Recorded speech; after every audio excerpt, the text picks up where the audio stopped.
Thank you, Mr. Chair. Mr. Patel, do you believe that background checks for firearm purchases are constitutional? I don't know the in-depths of it, but I think that's what the Supreme Court has said, Senator. So the word would be YES, yes. Can you say yes, are background checks constitutional? I can say whatever the Constitution and the Supreme Court ruled is the rule of the land. And what is the rule, the law of the land at the moment? I'm not an expert on state-by-state background checks. You're going to be universal background checks. Well, that's different. I think actually your answer is pretty telling. Let me ask you another question. Do you believe that civilian ownership of machine guns are protected by the Second Amendment? Universal background checks are different.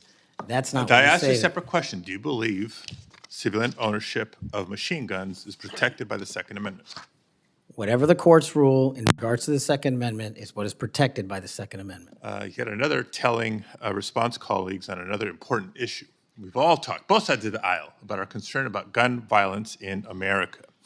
I raise these questions because of an association I can observe between Mr. Patel and Gun Owners of America, a group staunchly opposed to firearm regulation, a group that Mr. Patel addressed in August, and a group that in December issued a press release applauding his nomination to be FBI director. Gun Owners of America has taken extreme positions, including the position that all background checks are unconstitutional and that civilian ownership of machine guns is protected under the Second Amendment. Mr. Patel, let me remind you that as FBI director, you would oversee critical responsibilities related to firearm regulation, including administering the National Instant Criminal Background Check System. Yes, it's constitutional. It's in place for a reason. You would also regulate the distribution of machine guns to prevent them from falling into the wrong hands. Policies and programs in place for a reason. And given your hesitancy, given your answers, I'm concerned about your ability to do the job when it's not in alignment with groups like Gun Owners of America.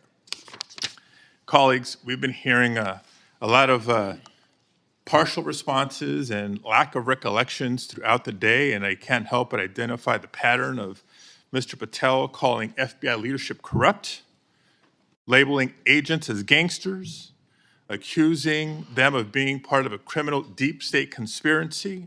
We've heard of his experience with the J6 prison choir, a group of individuals convicted for their roles in the January 6th insurrection.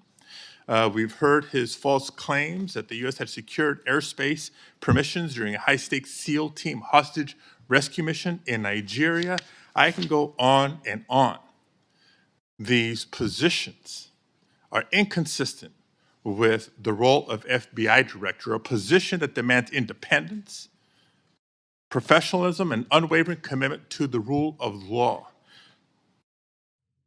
Mr. Patel, your loyalty to President Trump and the MAGA movement may score you points in some quarters, but they are certainly not the qualities necessary to serve as director of the FBI.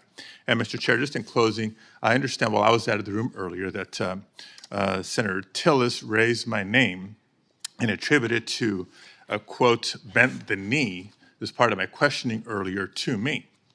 And so for the record and for my colleague from North Carolina, I want to clarify that the bent the knee quote were not my words. I was quoting Mr. Patel as he appeared on the Sean Ryan show on September 2nd of 2024. And I'm happy to share a link, Senator Tillis, to clarify. Thank you, Mr. Chair.